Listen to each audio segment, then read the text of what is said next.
Good evening. You are listening live to the Xtreme Movie Show. Tonight's episode kicking at our action film base of 80s films, as well as many others here on the Xtreme Movie Show. I'm your host, Rob. Alongside here with me is RDV, my partner in crime, as we talk about something that was very 80s, and it's this RDV, yet another Chuck Norris, no doubt, no less, canon classic film, because nothing says 1980s like a canon classic action film, whether you like it, you love it, you hate it, whatever. It's very identifiable. And tonight we're going to go through this Chuck Norris masterpiece of a canon classic, or I think it's a canon classic that happens to star Chuck Norris, because as we talked about, 1985 was the turning point for Chuck Norris, going from kicking ass to using guns to now finding a softer, more gentler side, his feminine side, if I dare say it, of Chuck Norris. And Chuck Norris, those that are hardcore Chuck Norris fans know that he bet on himself, and like always wins, by having a certain sense and say of how the direction of his films are going to go, from early on financing it and being involved in the storytelling to doing most of his own stunts, to now going, you know what? I want to expand my range as an actor, which usually equals an automatic fail, RDV. But in this movie, I remember when it came out in the late 80s, things were starting to turn a little bit in terms of pop culture and culture in general, but it's still the 1980s. There's a lot of just awesome 1980s goodness in this film. We can debate about whether they're done good or not, but this was a film that a lot of people said, what the fuck, Chuck Norris, are you doing? Why are you acting with feelings? For Christ's sakes, he's in therapy. And it's a big part of this whole movie. And there's just some great stuff the way they do it. And I certainly have no issues at all whatsoever for Chuck Norris trying this out. We can debate about whether there should be more of the bad guy or not in here. I'm sure we'll get into that a little bit, because that kind of was funny to me. But overall, I find this a canon classic, which means it's a must watch. It's got Steve James, aka go watch American Ninja and listen to our streams about it. I mean, there's a lot of big names in there. There's a lot to like and there's a lot to hate if you're on the anti Chuck Norris wagon, as far as him showing any emotions and not being the Chuck Norris of old. But I love this film. I find it highly entertaining. What's your initial thoughts? I thought it was actually a pretty good movie. And now we always think on the Xtreme Movie Show we call it the Meg test. You know, you get a good cast, you know, a good story, and I think this just barely passes it. But only because because I was expecting an action movie and I got a thriller, and this was kind of more realistic because yes, he does have therapy in this. He ended up actually knocking up his therapist in the movie. Yes. Chuck Norris did that, but it's understandable because he plays a cop. He was hunting a serial killer called the Terror, Simon Moon, played by the great Jack. What's his name? Jack Muscle. Yeah, pretty much. Yes. Superman too. He's also a boxer back in the day too.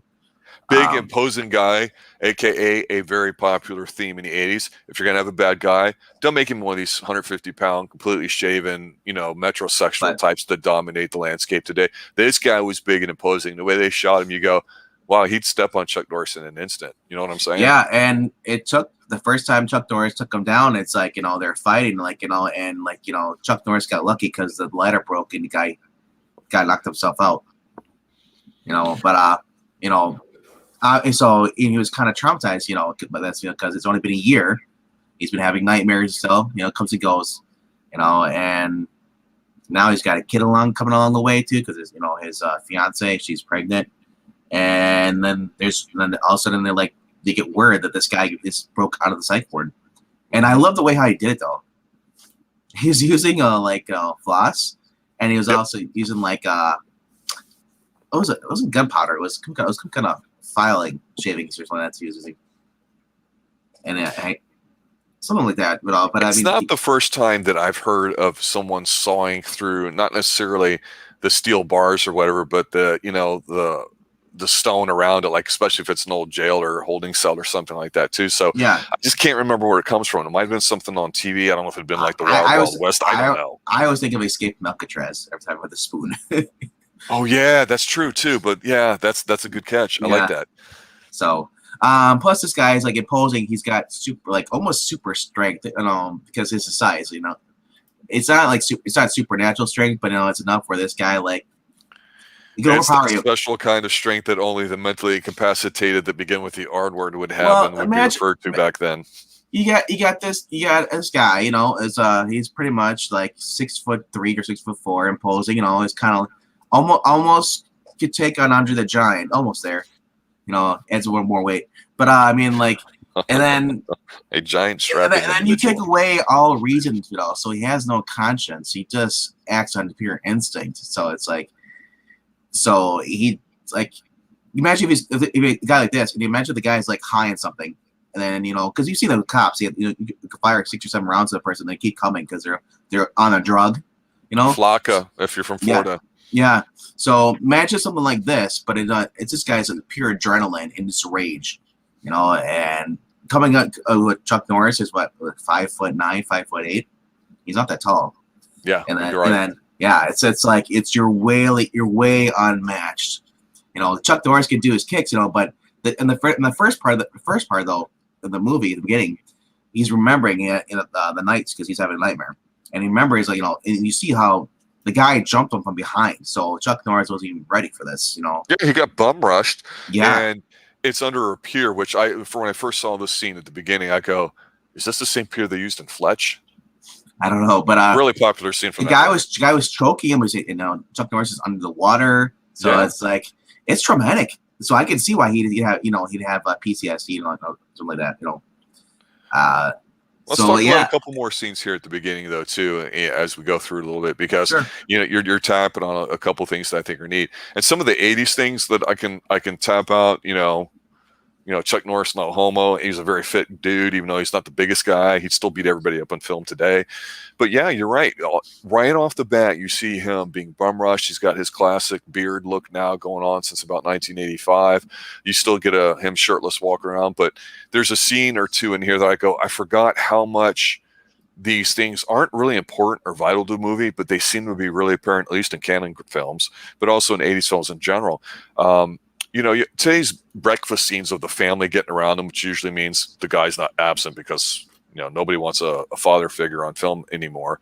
But you always have like the kids having their like orange juice and their milk and their cereal. And then the oldest teenager is always frumpy and doesn't want to eat anything. And they run out the door after the person turns around with all this stuff. And it's like, okay, that's so stupid and played out. It doesn't work.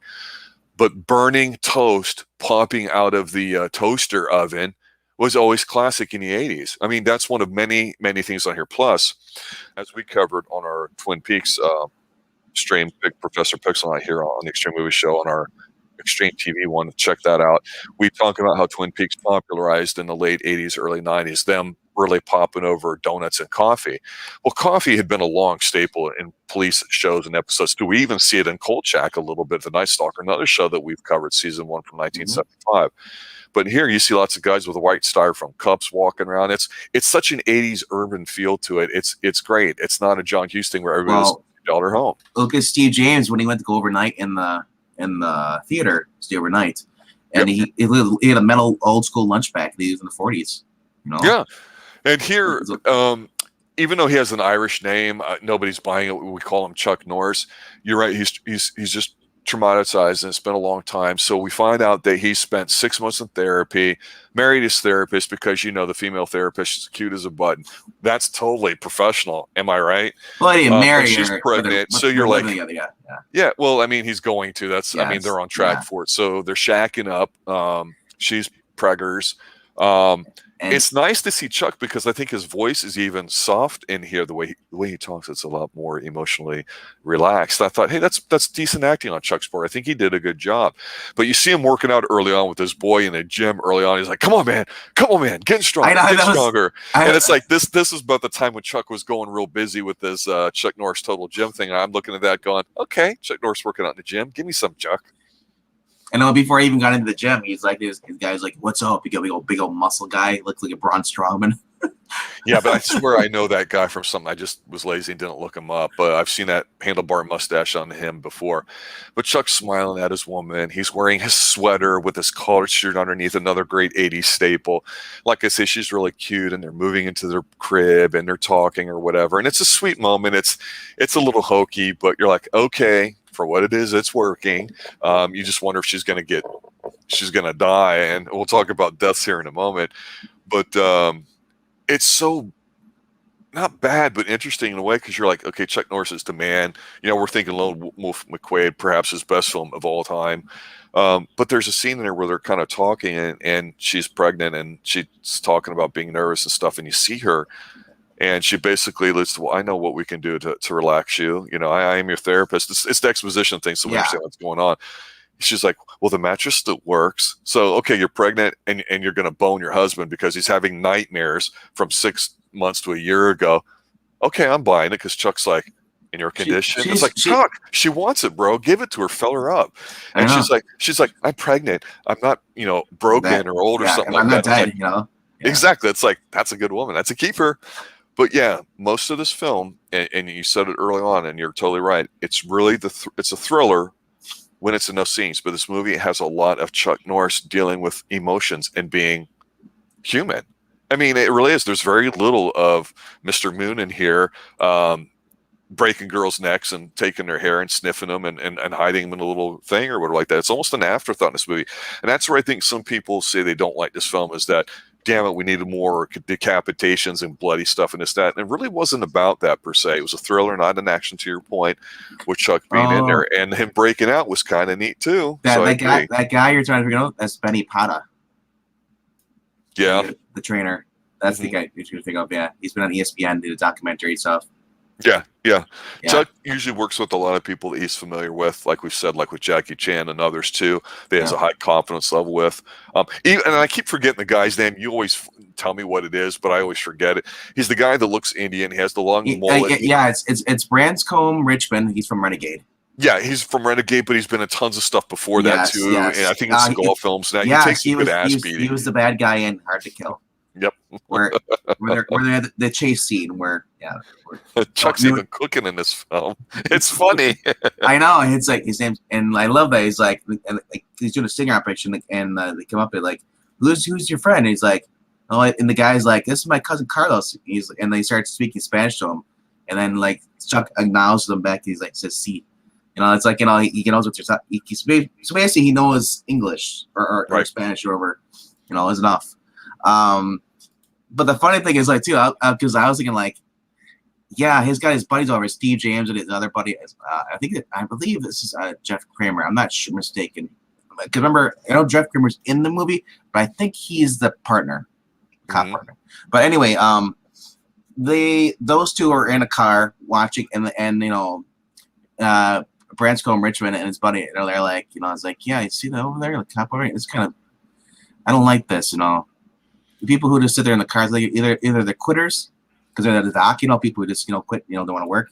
Yep. Or they're cops, and well, and so you find out that they're actually unloading heroin, coke.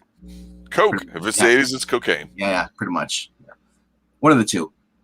So it was kind of, so they get those guys get a small little scene in there and stuff. There's a chase scene, everything. It leads to the point where Chuck Norris is chasing him down, and then the guy falls into the water, and he's like, "Help! I can't swim." I was like, dude, you're like taller than Chuck Norris, and you can't swim. It's an 80s saying, I don't know. There's always a guy. He's like a bad guy. He's like, he's a big posing guy. He's like up top, and then he can't swim. There's some interesting shots in here that I went, holy crap, I get what they're trying to do, and I don't know if it's a good or bad scene, but we're about a third of the way through this film, and it's interesting because his character knows that he's not really a hero, even though he's being branded one, and he's fighting hard not to embrace it, which okay, he's a humble man, right? He's bordering on wuss assness, but he's not there, certainly not by 80 standards. So we're cutting him some slack. And his wife seems like a solid person, but there's this kind of subplot too about like this actress or whatever, TV star, whatever, starlet or whatever like that, beautiful one, again, going to like powder her nose or like that. But here's the thing in the 80s. One thing that was very common, and we can go back to Halloween from 78, John Carpenter, and other things, Friday the 13th comes to mind, Freddy, jump scares. You knew that something was going to dart across the screen. They were going to go dun with like a piano or something, and you're going to jump. And it was stupid and it was dumb. But it wasn't scary. It just was a quick shock. It was a cheap was a cheap thrill. Sometimes cheap thrills are the best thrills, but a lot of times they got laughed at in the 80s because you knew it and you expected it or whatever. This film actually did a very good job of kind of giving you these quick things because, again, you don't see the bad guy often. No. So it's more in a thought of seeing him, which is the right way to do it. When you do see him, it's in the dark. So you only see a silhouette. Yeah, but there's a scene where the girl, you know, she's like going through that little movement and she's alone. All of a sudden you see the hands pop out, break the neck, and like, that's it. And you're like, holy crap, that came out of nowhere. Like it wasn't setting up where you're like looking at the background going, and he pulls okay, her into, let me watch the background. And he pulls her into the bed. I'm thinking like, it's got to be a crawl space back here. So I'm thinking like, how does it get her a small vent like that? But I'm thinking about like, well, the old building, really old buildings, remember they have crawl spaces, and we do find that out later in the theater. Has all these, you know, the ceiling stuff. You know, it has all these little crawl spaces and stuff, which is really cool. Which is also very dangerous too, because I'm thinking like, some of the boards they're walking across the cops because they're searching for him. I'm thinking like, dude, those boards are so old. They're probably like 60 or 70 years old. It's just so brittle. Yeah, it's not what I would call a massive high budget. He's not going to mansions or any of that kind of stuff. He's just an average Joe. And what it was is that the theater, the mayor just sunk like $14 million into like refurbishing the theater and stuff. You know. Yes. And and the problem is that they didn't, and I love how like in the beginning, after the two women are murdered in the bathroom there at the theater, and they call in Chuck Norris. And Chuck Norris is basically like, the mayor's like, I want you to say this. Is like, I want you to say that it's not him. And he's like, I'm not gonna lie, And then and like they make a deal. It's like, it's like, well, hey, after you put him away last time, we had all these copycats, so. We're gonna let's just say he's not there, and then like in return, you can put a cop here. So that's how Steve James ends up, working on staying there. And this is interesting. You really see him because I'm thinking he's doing laps around the theater, running around and stuff, and doing stretches and stuff. And while listening to Mozart, and I'm thinking like, because the guy, the man came up to him, he's like at the end, he's like kind of be like hip. He's like, hey, what's your digs, bro? And I'm thinking like, this is corny. He's like Mozart. I'm thinking like, I thought he was joking, but then he actually puts it on his what's he call it? The blaster. Ghetto blaster. His ghetto blaster. But of course, being the idiot he is, Steve James, his character, and just basically puts his holster down because he can't run with his holster. He gets sick and tired of his gun holster out, so he sits it down on the thing. But and that's the first mistake. And then he's running around. Then he's stopped by Simon Moon, the bad guy. And the thing is that he walks towards him instead of walking back up, walking the other way. That's his. I'm thinking he could get to his gun first, but nope, he gets his wrist broken and he gets his neck snapped. Cops were made to be complete buffoons by the 1980s, and as much as I love to talk about T.J. Hooker and can't convince any of you guys to review it with me, at least at this point in our tenure, it's true. You look at it and you go, damn it, Steve. I love you, Steve. Why are you being such a dope? That's where some of the pieces in this film fall a little flat because you're like, oh, come on. It's just there for convenience. It's a little bit weak, so we know that his buddy's going to get whacked, and that gives him more emotionally invested opportunity to have this big comeuppance at the end of the film like we're used to seeing. So I understand it, but I look at that and go, man, Steve, you deserved better, bro. There's another scene here too as we get towards the last third of the film that I thought was fantastic. To me, I refer to it as the dinner scene. So he's out with his wife for her birthday. And she's, like I said, been supportive. They've been, a couple that have all the concerns of having a child on the way. And they portray a couple that's in their mid to late 30s. They're not young people by any means. They're not old. I guess it depends on your viewpoint, but she's 35, 36-ish. So definitely at that particular time, a woman that's been independent and on her own and she had rising above. She has a bit of a meltdown here at the restaurant. Yes. Yeah, everyone. It's a nice restaurant. They're all dressed up, suit and tie and stuff like that.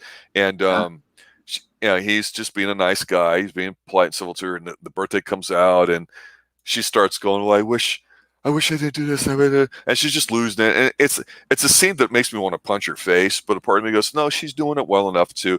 And Chuck's handling like a trooper is any guy is emotionally invested in a woman that's worth it. I've always said, you know what? That's a lot of wishes. But that's true. I was gonna say that's a great line. But there's a line in there, and I'm like, this is this is fantastic because she's supposed to, I think, be what, 6 months pregnant or whatever like that, visibly showing or like that. Close. She's like, Yeah. she's like 8 or months, 7 months. Well, he's sitting there and she's like, man, I wish I wasn't so big. And he's like, honey, you're pregnant. You're supposed to be fat. I'm like, man, oh man, Chuck. Yeah, he man, said that. That was the roundhouse kick of doom. But he said you're verbally. There you go. But, I didn't need to see any more of the film after that delivery. Then they pulled the nice save saying, but you're beautiful. Yeah. And then at the end, because he's got her hand, and he picks it up while he's listening to her vent. Because it's not important to solve her problems if you're a gentleman. You just have to look at her, nod your head, and go, yeah. Well, you know what the real and he makes some cute little save there. Do you know the real star of this movie, though? What? He's a sweet Corvette. He does have a nice little car. Chuck's always had decent cars in his films. We know that. And I kept thinking, like, oh, guess what? No more Corvette. Gotta get a minivan now.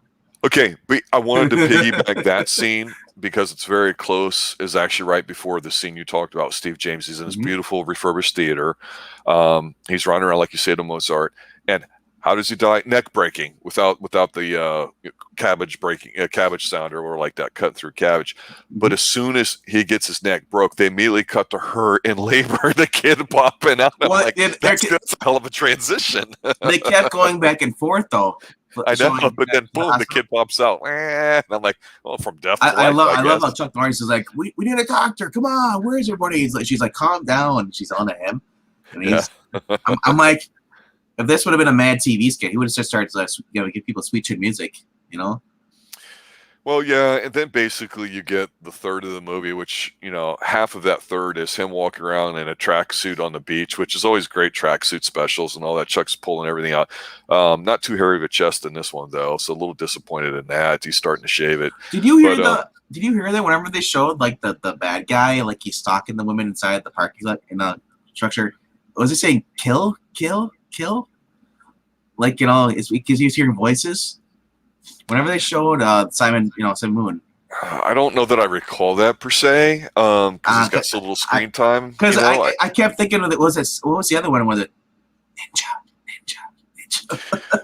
That was Chuck Norris having his inner monologue, and now it's back in the Octagon, which I know. So I was getting Octagon chills, bro, because I kept hearing the noise. I was like, kill.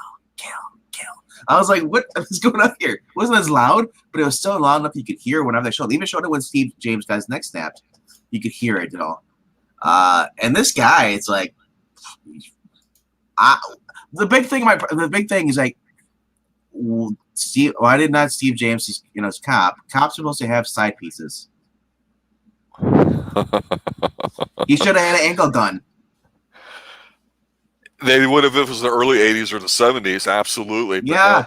No. And so again, it's demasculizing cops from the 70s and 80s. That's what it is, really. Can't have them be authentic and gritty. That changed in the early 80s. I'm telling you. So 70s fans know exactly what I'm talking about. They did Steve James dirty in this film, but overall, like I said, the scenery is just amazing in this. Just the crawl spaces, growing through the theater and stuff. This made me think back to like Kolchak, the Night Stalker, and when they're in the second movie when they're in Seattle Underground. Yes. Just seeing old places that are boarded up. There's a lot. I said, like I was talking offline before this.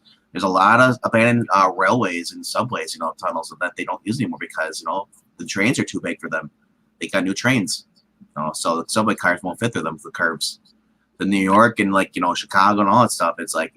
So I love that kind of history stuff like this. Obviously, this building is a real. I hope it's a real somewhere, not just a soundstage, because it looks fantastic. Especially when they show the cops are searching through the place because they know that the body was killed there. Right. So they're going through, and Chuck Norris is crawling. And this is like Chuck Norris. You have a white jacket, take the white freaking coat off. He got it all scuffed up and dirty, crawling through there, and I'm like, dude, you're ruined probably a $300 coat. No, it's probably a $30 coat. Man, if he's a cop. Not nowadays, though.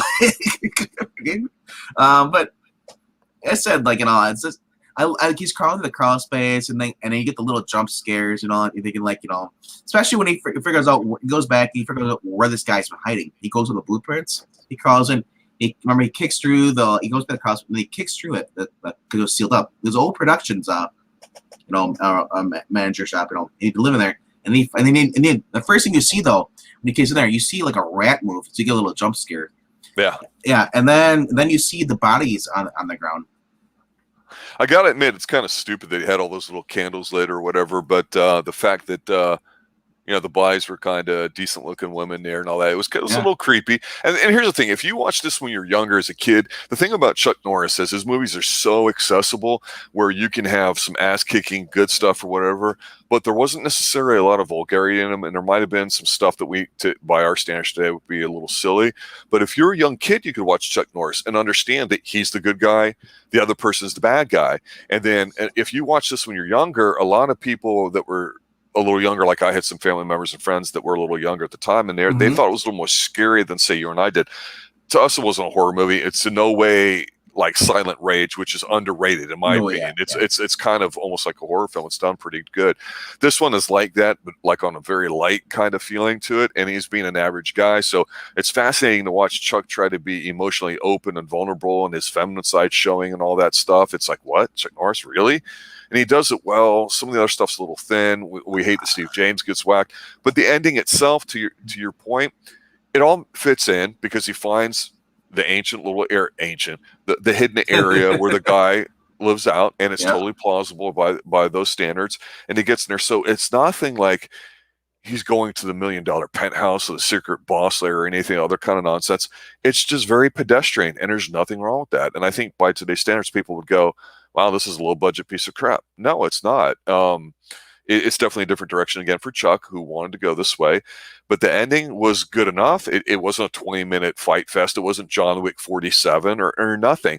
It's basically a little bit of going on. And he's not a tough guy martial artist in this film. And basically, I will say this. You and I love practical effects, right?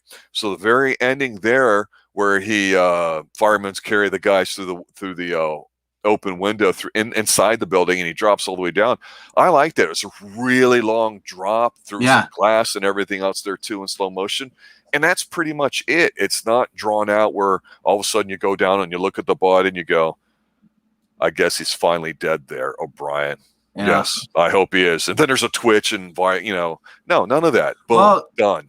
Well, yeah, because that, I mean, they probably could have done that where else any twitches at the end you just see the hand move, like you see in all other movies, but like they did in Maniac, that was another one that did that. But in this movie, like they're in the fight scene, and all of a sudden you see like he knocks about, but then Chuck Norris thinks he's done, and he's rolling. If you choked him out, he gets back up. It's like so you're almost expecting him to get up again, because how much it takes is just for Chuck Norris to put this guy down, Right. It's there's scenes in there you see like Chuck Norris is remember when he fell through? He's hanging on a thing. I'm like, oh, Chuck Norris is dead. He just got thrown through the skylight. And I was thinking like, and he's hanging on for dear life, and then like you're hanging on to broken glass too. Imagine that. So your hands are all messed up. So that's another thing about Hollywood. It's like you're hanging on to something, even if you no CGI green screen crap in here. No, which is really great. Like I said, it's all stunts. Chuck Norris gets a few kicks in there too, roundhouse kicks. That was kind of cool. Well, and the other thing too, we know obviously from history that he would be transitioning era. He did another film, which we'll be doing at some point here soon, called The Hitman, and a few others too. He definitely went to a different direction to be a bit more family friendly. Not that he wasn't before, but he was getting older at this time, and so he wanted to do something. He found a really successful show that people loved in Walker, Texas Ranger.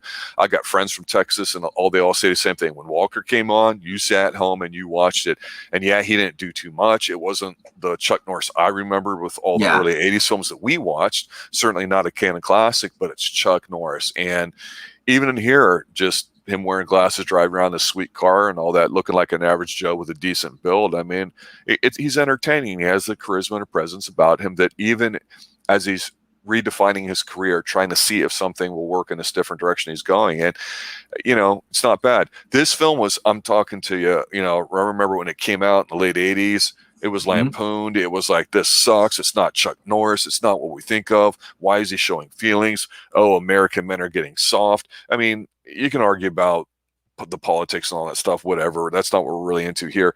But yeah, I give Chuck a lot of credit. You know, like I say, he self-financed some of his earlier stuff. He was picky about what he got into. He was a legit martial artist making his living, instructing people, and fallen his way into movies. He took it seriously. He treated it like a business. And I think it shows in here by his performance. Is it his greatest film? That's debatable. No. It's not my favorite, but it's a film that it's rewatchable.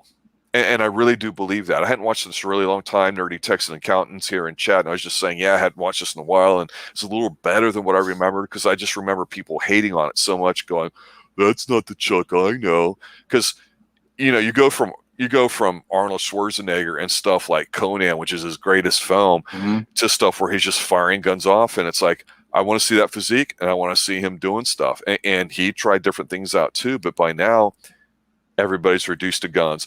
You know, Jeff Speakman was late to the scene in the sense that The Perfect Weapon probably should have came out 5 to 10 years earlier.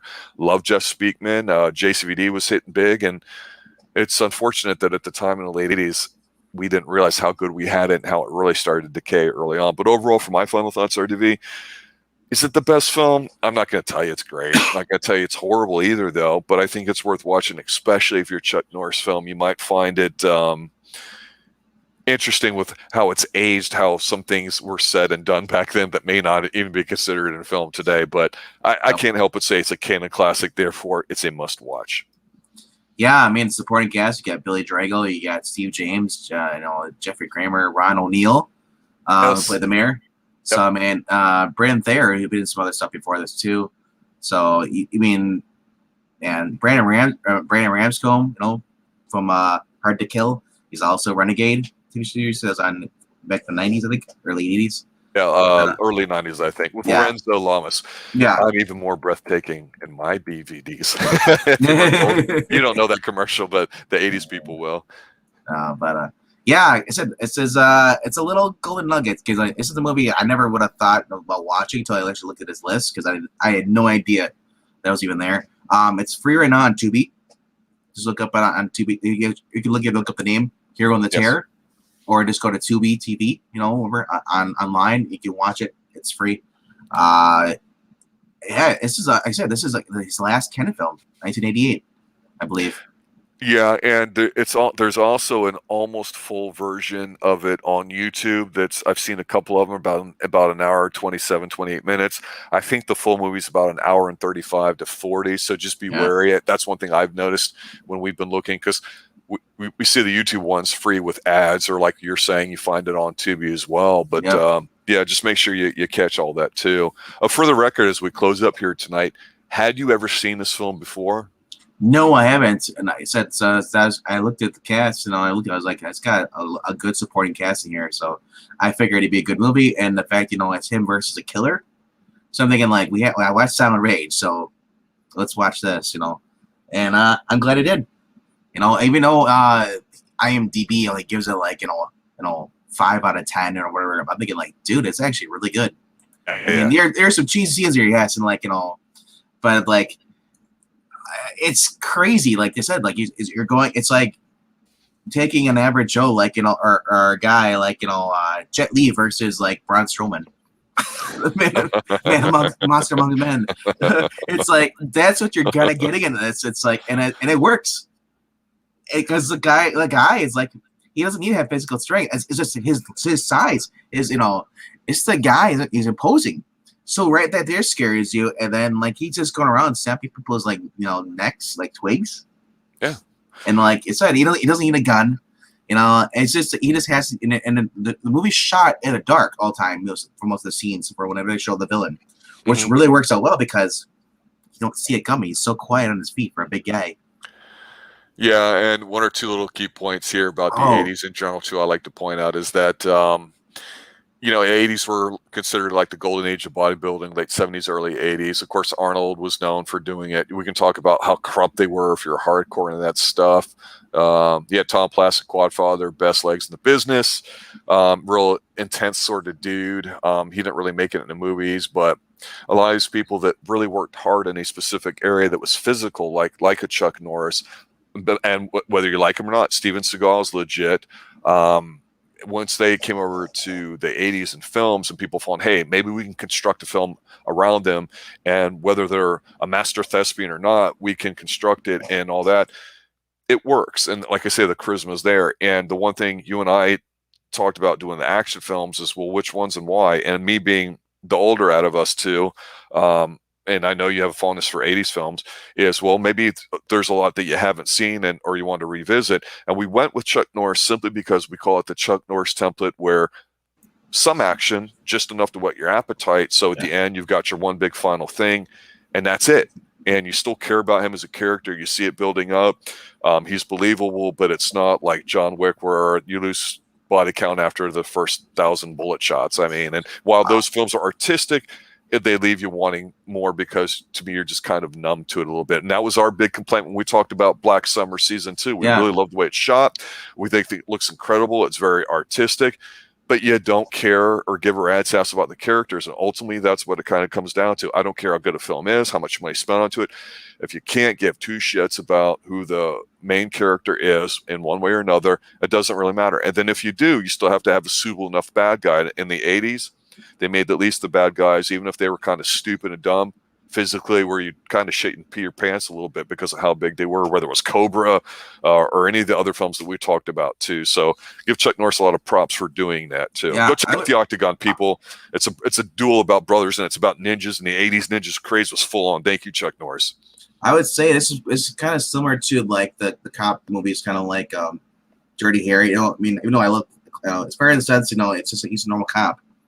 He can throw a couple kicks, but it's going against somebody he can't really take on physically. It's going to take a lot out of him, where he's going to risk his life. He even says before, after his daughter's born, he says to his wife, he's like, I got to go finish this. I found out where he is. She's like, what this means, like, well, Angel's a good name, and So I mean, it's a serious film. It's not a comedy, but it is. But it's still a great film. It's suspenseful. There's a scene in here where the villain's hiding in a parking structure, and then he's trying to get a car, but the car door's locked. And then somebody comes out. A woman pulls in. She gets out with her groceries. She's walking, and then she hears a noise, and she stops. He's hiding behind something, and he's getting the little voices in his head that says, "Kill, kill, kill."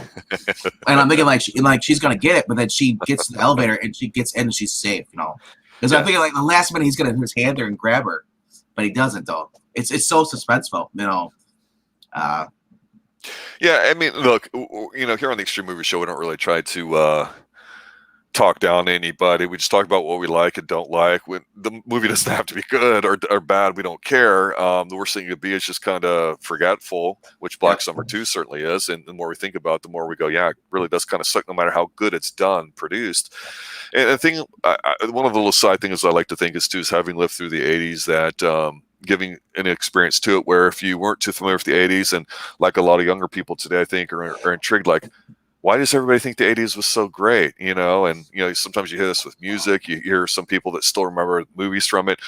You watch enough of them, or even just a certain genre, whether it's action films or the teenage ones and all that, you start to get a feel for what it might have been like to experience that. So I always like to kind of say, yeah, it was really like this, or no, this was completely off, or this was good or bad because of that. And, I always talk about John Carpenter films. They were kind of like ahead of their time for what he was trying to do, and not some of them were not well received, and then they become cult classics. And some that were considered great, like E.T., I absolutely despise with a passion. And it's fun to kind of talk about why and see if people go, well, I watched it, but I just didn't get it, or I don't see why this was big. It's always fun to do that, and that's one of the challenges too. But man, I cannot think of a better decade to talk about 80s film and 80s television than that alone. And even though we experiment with some other things too, but yeah, for some of the newer listeners out there, we do a few television things because we're interested in doing that. So we have Twin Peaks going on. We just finished up Cold Check, The Night Stalker.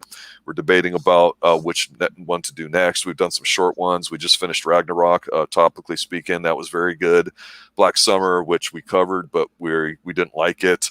And others. But yeah, check out some of the playlists. Kicking It has the action stuff if you're looking for that. There's a lot of Chuck Norris, Steven Seagal, JCVD. Let us know if there's something in particular you'd like us to review, and we'll take a look at that too. But we also cover other ones, not just Jackie Chan because it's Jackie Chan, but some other things too from Korea and from Asia and all that too. Chiba gets a lot of martial arts movies in there too. Yeah, we do too. So let's just check the comments before we call it a night too. I'll watch movies like that over the age, watch films from 20s. Yeah, Nerdy Texan, it's pretty awesome, isn't it too? When you get high on a film, you're like, I don't care if it sucks, I'm gonna watch it again and again and again. That's what we like to talk about. That's a film. Any other film, it's really not worth discussing. Am I right? Right. All right. For RDV, everybody involved here at the Extreme Movie Show, I'd say thanks for listening. Thanks for watching. As always, stay extreme and have a good night. Later.